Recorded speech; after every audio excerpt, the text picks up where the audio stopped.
ये भारत की सरकार की रिपोर्ट कह रही है। ताजा रिपोर्ट के आंकड़ों ने सफेद दूध को काला कर दिया है, यानी कि दूध के नाम पर बाजारों में जहर मिल रहा है, यानी कि हम एक सफेद जहर पी रहे हैं और धीरे धीरे हमारी जान ले रहा है ये सफेद जहर, क्योंकि हमारी आंखों के सामने जिस दूध को आप शुद्ध समझकर खरीद रहे हैं, असल में वो मिलावट से भरा है। मिलावट से भरा दूध है जिसे हम ताकत और सेहत का दूसरा नाम भी मानते हैं। वही अब खतरे की घंटी बन रहा है। दूध के नाम पर बाजारों में मिलावट का खेल चल रहा है, कहीं पानी, कहीं केमिकल और कहीं ऐसे तत्व जो शरीर को धीरे धीरे नुकसान पहुंचा रहे हैं। यानी कि हम जो हर रोज पी रहे हैं वो ताकत नहीं बल्कि धीमा जहर है। ये सिर्फ मिलावट की कहानी नहीं, ये भरोसे की कहानी है और ये उस मां की चिंता की कहानी है जो हर सुबह अपने बच्चे के हाथ में दूध का गिलास थमाकर निश्चिंत हो जाती है। लेकिन अब सबसे बड़ा सवाल यह है कि क्या वो गिलास सच में सेहत दे रहा है या फिर धीरे धीरे खतरा बन रहा है। सफेद दिखने वाला ये दूध कहीं सफेद जहर तो नहीं। क्यों लोगों में कैंसर बढ़ रहा है, क्यों लोगों का खून जहरीला होता जा रहा है, क्यों लोगों के शरीर में केमिकल्स और प्लास्टिक के तत्व मिल रहे हैं। अब वक्त है सावधान होने का, क्योंकि बात सिर्फ दूध ही नहीं बल्कि पूरे देश की सेहत की है। इसलिए आज हम आपके लिए लेकर आए हैं ऑपरेशन व्हाइट पॉइजन। क्या है ये, विस्तार से आपको समझाने की कोशिश करेंगे कि दूध में जहर क्यों है, हर गिलास में खतरा क्यों है, सफेद दिखे शुद्ध इस दूध के अंदर आखिर ऐसा क्या है जो आपकी जान को खतरा बन सकता है, आपके लिए बीमारी शुरू कर सकता है। दूध नहीं बल्कि ये एक धंधा हो चुका है, सेहत का ये फंदा है। दूध के 3 सैंपल में से 1 सैंपल फेल हुआ है। ये हम नहीं कह रहे हैं बल्कि भारत की सरकार कह रही है। भारत की जो खाद्य विभाग की एजेंसी है जो एडल्ट्रेशन यानी कि मिलावट चीजों के सैंपल लेती है, उसका अध्ययन करती है, अध्ययन करने के बाद उसको रिपोर्ट देती है, ये वो एजेंसी जिसे FSSAI कहते हैं, फसाई कहते हैं, ये वो कह रही है। तो सबसे पहले बात करते हैं कि आखिर आपका ये दूध खतरनाक क्यों है। हम ऐसा क्यों कह रहे हैं, क्योंकि आपका दूध नकली है तो फिर ये समझ लीजिए कि ये नकली है तो क्यों नकली है, ये खतरनाक है तो क्यों खतरनाक है। दूध उत्पादन के साथ मिलावट भी बढ़ रही है। सरकार बड़े बड़े दावे कर रही है कि दूध का उत्पादन बढ़ रहा है, लेकिन मिलावट भी बढ़ रही है और यह मिलावट दुख की बात है कि रुक नहीं पा रही है, क्योंकि दूध के हर सैंपल में से हर 3 में से 1 सैंपल फेल हो रहा है। 2025 में 38% नमूने मिलावटी पाए गए हैं, जो कि भारत की सरकार ने नमूने लिए गए 38% फेल हो चुके हैं। 2015 और 18 में 16.64% ये हुए थे। 2022 में 798 नमूनों में से आधे सैंपल फेल हो गए। ट्रस्टिफाइड की रिपोर्ट से यह बड़ा खुलासा हुआ है कि कुछ ब्रांड में कैलिफॉर्म बैक्टीरिया 98% से ज्यादा देखे गए हैं, जो कि वाकई अजीब सी स्थिति है और पैकेज्ड फूड सेफ्टी पर अब चिंता बढ़ गई है। लेकिन फिर फर्क किसे पड़ता है। इस देश में आपकी सेहत कोई मुद्दा ही नहीं। आपकी सेहत के नाम पर ना वोट होते हैं, ना सरकारें बनती हैं, तो फिर चिंता किस बात की है। बात उन नमूनों की कर लेते हैं, उन सभी नमूनों की बात कर लेते हैं जो कहीं ना कहीं जिसकी जांच की गई और जांच में वो फेल हो गए। दूध में पानी मिला, डिटर्जेंट मिला और यूरिया भी पाया गया। देश भर में दूध की जांच के सैंपल लिए गए, फेल कितने हुए। उत्तर भारत में जो कि मध्य प्रदेश, उत्तर प्रदेश, दिल्ली, ये उत्तर भारत का हिस्सा है, 47% जो नमूने थे वो फेल पाए गए। दक्षिण भारत की बात कर लेते हैं। दक्षिण भारत में भी करीब 18% नमूने फेल पाए गए और पश्चिम भारत में 23% दूध के सैंपल फेल पाए गए। पूर्वी भारत में 13% दूध के सैंपल फेल पाए गए। और पानी की मिलावट कितने थे, पानी जो मिला हुआ था 193 सैंपल में मिलावट पाई गई। डिटर्जेंट जिससे कि आप कपड़े धोते हैं वो गाढ़ापन करने के लिए ये देखिए 23.9% सैंपल इसमें पाया गया कि इसमें डिटर्जेंट मिलाया गया है। यूरिया जिसमें कि खेती होती है, फसलों में इस्तेमाल किया जाता है, वो करीब 9.1% जो कि फैट बढ़ाता है और प्रोटीन बढ़ाने के लिए, दूध में प्रोटीन बढ़ाने के लिए भी इस्तेमाल किया जाता है। ये तमाम ऐसे आंकड़े हैं जो आपको चौंकाएंगे। लेकिन आप तो बड़े प्यार से अपने बच्चे को दूध का गिलास दे रहे हैं। आपने पैकेट खरीदा और पैकेट खरीदने के बाद आपने उसको गर्म किया, अपने बच्चे को दे दिया और ये मानकर चले कि बच्चा इस दूध को पीने के बाद अपनी सेहत बना लेगा। लेकिन ऐसा होता नहीं है, ऐसा हो नहीं रहा है। अब उन सभी तरीकों की बात कर लेते हैं कि दूध में कैसे मिलावट की जाती है। सफेद दूध के काले कारोबार की बड़ी हकीकत आपके सामने रख रहा हूं। बड़ी ही सफाई के साथ नकली दूध को बड़ी आसानी से असली बना दिया जाता है, जिससे फर्क करना बहुत मुश्किल हो जाता है। और इसलिए मिलावट कैसे होती है इसे मैं आपको बताता हूं। पानी मिलाकर दूध की मात्रा बढ़ाई जाती है, यह पहला तरीका है। उसके बाद पहले पानी मिला दिया जाता है, पानी मिलाकर दूध की, इसमें लेकिन सेहत को नुकसान नहीं होता है। लेकिन दिक्कत कहां आती है, जब डिटर्जेंट मिलाकर झाग और गाढ़ापन किया जाता है, यूरिया मिलाकर प्रोटीन के स्तर को बढ़ाया जाता है, तब आपकी जान से खिलवाड़ होता है। स्टार्च मिलाकर दूध को गाढ़ा कर दिया जाता है, तब आपकी जांच के साथ खिलवाड़ होता है। सिंथेटिक केमिकल्स मिलाकर खराब होने से दूध को बचाया जाता है, तब आपकी जांच को नुकसान पहुंचता है। और न्यूट्रलाइजर मिलाकर खट्टापन कम किया जाता है, तब आपकी जांच को खतरा होता है। और स्किम्ड मिल्क पाउडर मिलाकर इसे एडजस्ट किया जाता है, तब आपकी जान को खतरा होता है। तमाम तरह की चीजें। और अब उन खतरों की बात कर लेते हैं कि मिलावटी दूध पीने से क्या क्या खतरे होते हैं। अगर आप मिलावटी दूध पीते हैं तो आपको क्या क्या बीमारियां हो सकती हैं, इसे जान लीजिए।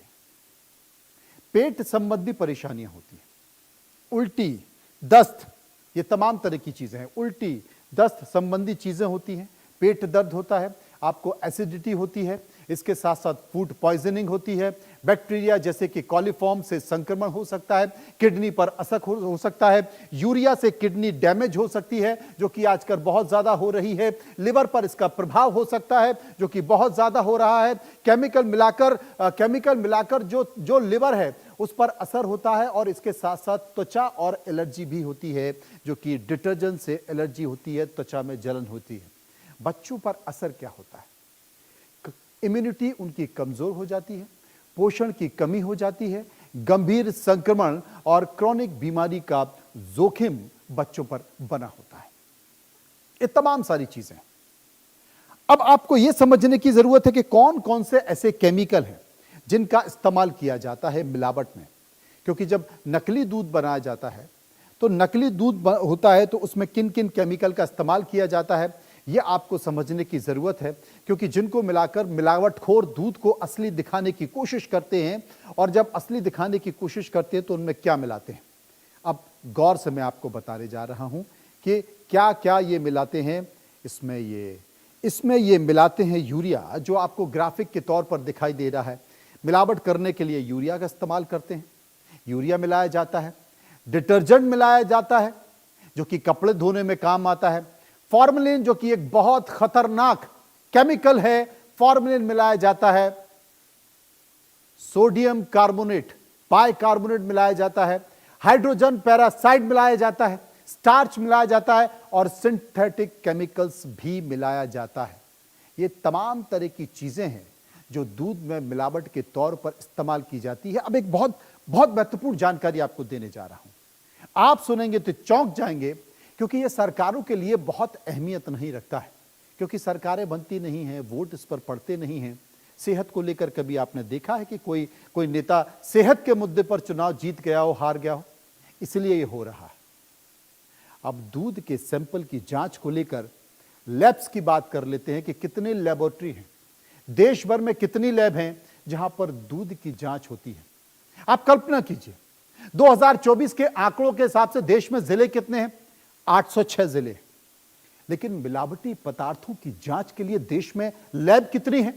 230। यानी कि इस देश के एक जिले में एक लैब भी नहीं है जो आपके खाने पीने की चीजों की मिलावटों की जांच कर सके। दूध के सैंपलों की जांच कर सके। कितनी लैब है, गौर से मैं आपको समझाने की कोशिश करता हूं कि कितनी लैब है। और इन जो लैब है देश में जिले कितने हैं? 806 के आसपास। 2024 का आंकड़े की बात करूं तो 806 जिले देश में हैं। और लैब कितनी है? लैब यहां पर 230 है, यानी कि एक जिले में एक लैब भी नहीं है इस देश में। 20 से ज्यादा बड़ी लैब है जो कि खास जांच के लिए होती हैं। देश भर में 20 से ज्यादा बड़ी लैब है जो खास जांच के लिए होती हैं। 11 राष्ट्रीय स्तर की जो मुख्य लैब कह सकते हैं वो हैं। 176 से ज्यादा फसाई यानी कि FSSAI से मान्यता प्राप्त लैब हैं जो कि प्राइवेट भी नहीं आप कह सकते हैं। दक्षिण भारत में सबसे ज्यादा 61 लैब है दक्षिण भारत में। उत्तर भारत में 53 लैब है 53। पश्चिम भारत में 52 लैब हैं। पूर्व और पूर्वोत्तर में सबसे कम यानी कि 10 लैब हैं।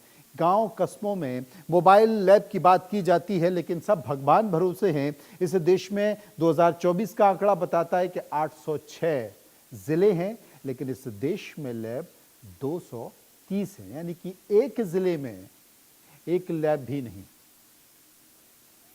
अब जांच की स्थिति को समझ लीजिए कि जांच की स्थिति क्या है, क्योंकि इस बारे में भी बात कर लेते हैं कि अगर कोई सैंपल है और उसका सैंपल ले लेते हैं, वो जब जांच के लिए जाता है तो रिपोर्ट कितनी देर में आती है, ये भी समझने वाली बात है कि कितनी देर में रिपोर्ट आ जाएगी। आपको पता है आमतौर पर अगर आपने कोई सैंपल लिया तो उसकी जो रिपोर्ट है वो 7 से 14 दिन लग जाते हैं। 7 से 14 दिन लग जाते हैं उसमें। और जो केमिकल जांच है, अगर ये पता करना है कि इसमें केमिकल है या नहीं है तो 10 से 15 दिन उसमें लग जाते हैं। अगर बैक्टीरिया की जांच आपको करनी है तो 3 से 7 दिन लग जाते हैं। अगर रेफरल या अपील की जांच करनी है तो करीब 1 महीना उसमें लग जाता है। मोबाइल जांच की जो बेसिक होती है वहां पर कुछ घंटों में रिपोर्ट आ जाती है, लेकिन बहुत ज्यादा आप उस पर भरोसा नहीं कर सकते क्योंकि उसमें जो लोग होते हैं, उसमें जो केमिकल होते हैं, वो जो एक्सपर्ट होते हैं वो बहुत बेहतर नहीं होते। वो तत्काल जांच की बात करते हैं लेकिन वो भगवान भरोसे। अब कैसे पहचाने? मैं तो ये कह रहा हूं कि क्यों सरकारों पर भरोसा किया जाए, क्यों किसी और पर भरोसा किया जाए, क्योंकि जब ये इतना ही खतरनाक है और दूध मुहे बच्चों से लेकर और बड़े लोग तक हर कोई अगर दूध पी रहा है तो इसे घर में ही जांच क्यों नहीं लिया? अगर किसी दूध पर आपको शक है कि वो जहरीला है या नकली है तो घर पे आप उसे कैसे जांच सकते हैं, ये समझने की जरूरत है, क्योंकि उपाय तो हमें ही निकालना है। पानी की मिलावट है तो 1 बूंद दूध को कांच पर गिराएं। अगर बूंद तेजी से फैल जाए और पतली लकीर छोड़े तो पानी मिला हो सकता है। ये मैं आपको तरीका बता रहा हूं, आप ये कर सकते हैं। दूसरा तरीका क्या है? ठंडे दूध में 2 से 3 बूंद आयोडीन मिला के, आयोडीन मिला दें या आयोडीन डाल दें तो आपको क्या होगा, नीला रंग आए तो आप समझिए कि इसमें स्टार्च मिला हुआ है। डिटर्जेंट की जांच आप कैसे कर सकते हैं कि भाई इसमें डिटर्जेंट मिला है कि नहीं है, तो कैसे कर सकते हैं? आप दूध को बोतल में हिलाएं, ज्यादा और लंबे समय तक अगर झाग बन रहा है तो आप कल्पना कीजिए कि यह डिटर्जेंट हो सकता है। सिंथेटिक दूध उबालने पर पीला झाग और साबुन जैसी गंध आए तो आप शक करें। खराब संक्रमित दूध हो सकता है, खट्टा स्वाद, बदबू या फट जाना होता है।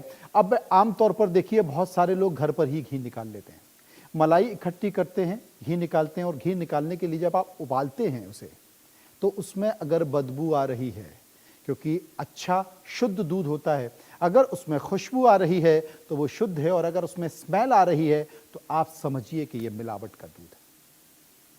ये तरीके। अब उन कानून के बारे में भी जान लेते हैं जो मिलावट के खिलाफ आखिर क्या कानूनी नियम है, क्योंकि ये जानना भी जरूरी है। अगर कोई मिलावटी खेलता मिले तो उस पर जुर्माना क्या लग सकता है, सरकार ने प्रावधान क्या किए हैं, ये समझने की जरूरत है। खाद्य सुरक्षा और मानक अधिनियम 2006 के तहत मिलावट करना अपराध है। FSSAI जो कि खाद्य की गुणवत्ता की निगरानी करता है, मिलावटी खाद्य बेचने पर 1 लाख रुपए या फिर 10 लाख रुपए तक का जुर्माना लगाता है। गंभीर मामलों में 6 महीने की आजीवन कारावास की सजा तक हो सकती है। लाइसेंस रद्द हो सकता है, निलंबित हो सकता है, बार बार दोषी पाए जाने पर कारोबार भी बंद हो सकता है। लेकिन कहां हो रहा है? आपने बाबा रामदेव को देखा, उनके प्रोडक्ट को देखा, न जाने कितने ऐसे प्रोडक्ट हैं जो फेल हो चुके हैं, बावजूद आपने देखा कि उन पर कोई गंभीर कार्रवाई हुई है, 6 महीने की जेल हुई है? नहीं होती जनाब, सब खेल है। इसलिए हम इस मुद्दे को लेकर जनता के बीच गए, वहां जाकर हमने कुछ सवाल तैयार किए, सवाल हमने लोगों से पूछे, लोगों ने इस पर अपनी राय दी है, हम लोगों को शामिल करना चाहते हैं, जो राय दी है वो आपके सामने। पहला सवाल जो हमने लोगों से पूछा कि दूध सैंपल फेल हो जाते हैं, दूध जैसा फूड भी सुरक्षित नहीं है, पदार्थ भी सुरक्षित नहीं है, तो आम आदमी आखिर क्या खाए? जो लोगों की राय निकल कर आई वो राय देखिए। अब कुछ भी सुरक्षित नहीं है, 18% लोगों ने कहा, 35% लोगों ने कहा दूध सावधानी से खरीदें, 46% लोगों ने कहा खुला दूध बेहतर है, और करीब 1% लोग ये कह रहे थे कि हम इस पर कुछ भी कहना नहीं चाहते। सर्वे का दूसरा सवाल जो हमने लोगों से पूछा, दूध का हर 3 में से 1 सैंपल फेल है, यह सरकार कहती है, तो क्या हमारे बच्चों की सेहत खतरे में है? हमने लोगों से पूछा। 83% लोगों ने कहा हां गंभीर खतरा है बच्चों के ऊपर, 60% लोगों ने कहा इतना फर्क नहीं पड़ता, 10% लोगों ने कहा थोड़ा बहुत असर होगा, और इसमें तो शून्य निकल कर आया, कोई कुछ कहना नहीं चाहता था। एक और सवाल जो हमने लोगों से पूछा, क्या दूध कंपनियां मुनाफे के लिए लोगों की सेहत से खिलवाड़ कर रही हैं? लोगों की राय क्या निकल कर आई? 26% लोगों ने कहा हां, यह आंकड़ों के हिसाब से साफ दिखाई दे रहा है। 31% लोगों ने कहा नहीं, सिर्फ लापरवाही है। 43% लोगों ने कहा कंपनियां पैसा कमा रही हैं, और 4% लोग इस पर कुछ भी कहना नहीं चाहते थे। सर्वे का एक और सवाल जो आपको बता दूं, सर्वे का एक और सवाल कि क्या आपको लगता है कि बड़े ब्रांड का नाम ही लोगों को भ्रम में रखता है? देखिए लोगों की राय निकल कर क्या आई। 33% लोगों ने कहा हां, नाम पर भरोसा हो जाता है, लोग भरोसा कर लेते हैं।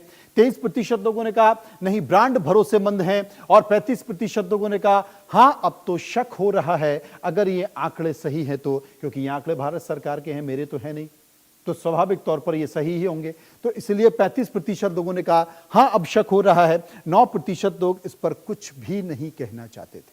सर्वे का 5वां और आखिरी सवाल जो आपके सामने है कि क्या आपको लगता है कि सरकार को दूध की जांच और सख्त करनी चाहिए?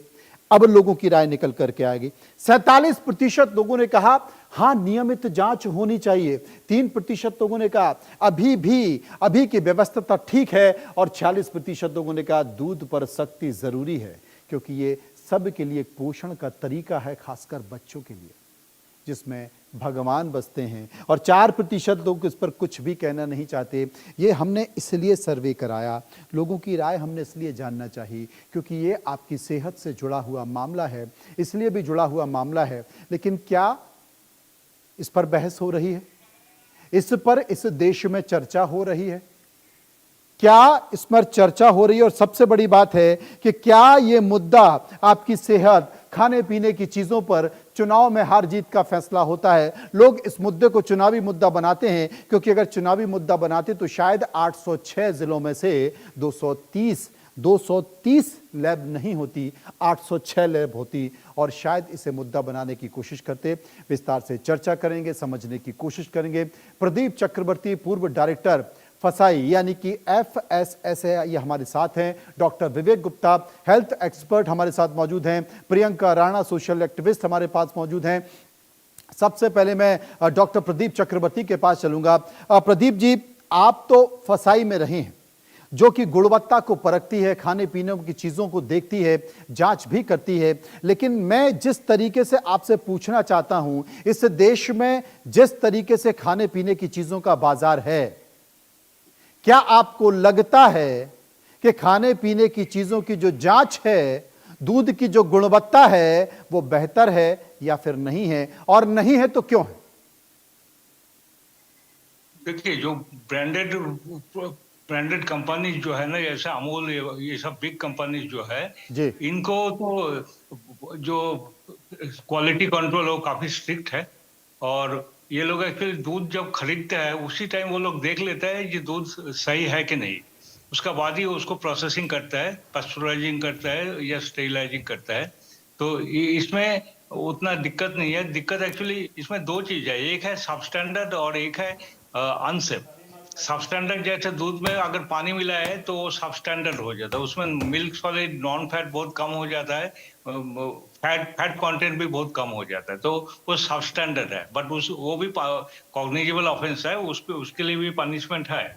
उसमें सबस्टैंडर्ड फूड के लिए भी पनिशमेंट का प्रोविजन है।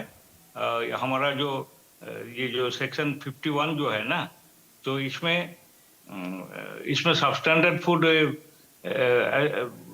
अगर इसमें सबस्टैंडर्ड फूड जो है इसमें इसका मतलब है कि स्पेसिफाइड स्टैंडर्ड जो है दूध का, जैसे बफेलो मिल्क का मिल्क फैट 5 to 6% होना चाहिए और milk solid non fat minimum 9% होना चाहिए। हमारा काउ मिल्क जो है जो बेचता है उसको 3 to 4% मिल्क फैट होना चाहिए और minimum percentage of milk solid non fat cow milk के लिए 8.5% होना चाहिए। अगर ये नहीं होगा तो it will be considered as substandard food. Substandard means not matching the standard. तो इसके लिए एक्चुअली इसके लिए थोड़ा प्रोविजन तो है हमारा सेक्शन 51 से 59 तक, ये सब वेरियस प्रोविजंस है। और सबस्टैंडर्ड फूड के लिए एक्चुअली पेनल्टी है कुछ में extend up to 5 lakh rupees. Substandard अगर दूध में पानी मिला है तो वो सबस्टैंडर्ड हो जाए, उसके लिए पनिशमेंट का प्रोविजन है सेक्शन 51 में, वो है एक्चुअली 5 लाख रुपीज। बट अगर ये अनसेफ है, अनसेफ मीन्स उसमें जैसे डिटर्जेंट्स यूरिया ये सब मिलाता है तो अनसेफ हो जाता है, it is not good for health. तो अनसेफ होने से इसमें हमारा जो सेक्शन 59 है इसमें अनसेफ फूड के लिए अगर इसमें कोई इंजुरी ना हो बट सिर्फ अनसेफ फूड है, उसमें यूरिया और कॉस्टिक ये सब मिलावट है, तो उसमें उसके लिए actually imprisonment up to 6 months and fine up to 1 lakh rupees हो सकता है। बट अगर उसमें इंजुरी होगा तो उसके लिए एक्चुअली प्रोविजन है 1 साल तक इम्प्रिजनमेंट हो सकता है और 3 लाख रुपया तक पनिशमेंट भी हो सकता है। बट अगर उसमें ग्रीवियस इंजुरी हो जाएगा तो उसके लिए fine up to 5 lakh rupees. और प्रदीप चक्रवर्ती साहब, ये हाँ, मुझे लगता है कि आपने बहुत सारे कानून बताए कि भाई ये होगा तो ये होगा, ये होगा, ये तो मुझे लगता है सबको पता है। लेकिन FSSAI ने जो जो जो नमूने लिए, जैसे उदाहरण के तौर पर 100 नमूने लिए, 100 में से 38 तो फेल हो गए, तो ये बता रहा है कि इस देश में मिलावट हो रही है। और 38 अगर फेल हो गए हैं तो आप भी मानते हैं कि मिलावट तो इससे ज्यादा हो रही होगी? नहीं, 38 फेल हुआ तो जरूर मिलावट ज्यादा ही है। और इसके लिए एक्चुअली हमारा दो कानून है, एक है एनफोर्समेंट और एक सर्वेलेंस। एनफोर्समेंट होने से सैंपल तो प्राइमरी लैब में भेजता है, अगर उसका रिपोर्ट अनसेफ हो जाता है तो उसके लिए कानूनी प्रोविजन जो है वो होता है। बट अगर अनसेफ नहीं होगा तो उसके लिए कानूनी प्रोविजन नहीं है। बट जो सर्वेलेंस सैंपल हम लोग जो करता है थ्रू आउट द ईयर, वो सर्वेलेंस में एक्चुअली ये सब रिपोर्ट आता है और सर्वेलेंस होने के बाद हम लोग भी वो जो कंपनी का डिफॉल्ट फेलियर मिलता है उसको हम लोग नोटिस देता है, इम्प्रूवमेंट नोटिस हम लोग बोलता है सेक्शन 34 के मुताबिक। तो वो इम्प्रूवमेंट नोटिस देके उसको बोलता है कि भाई ये तो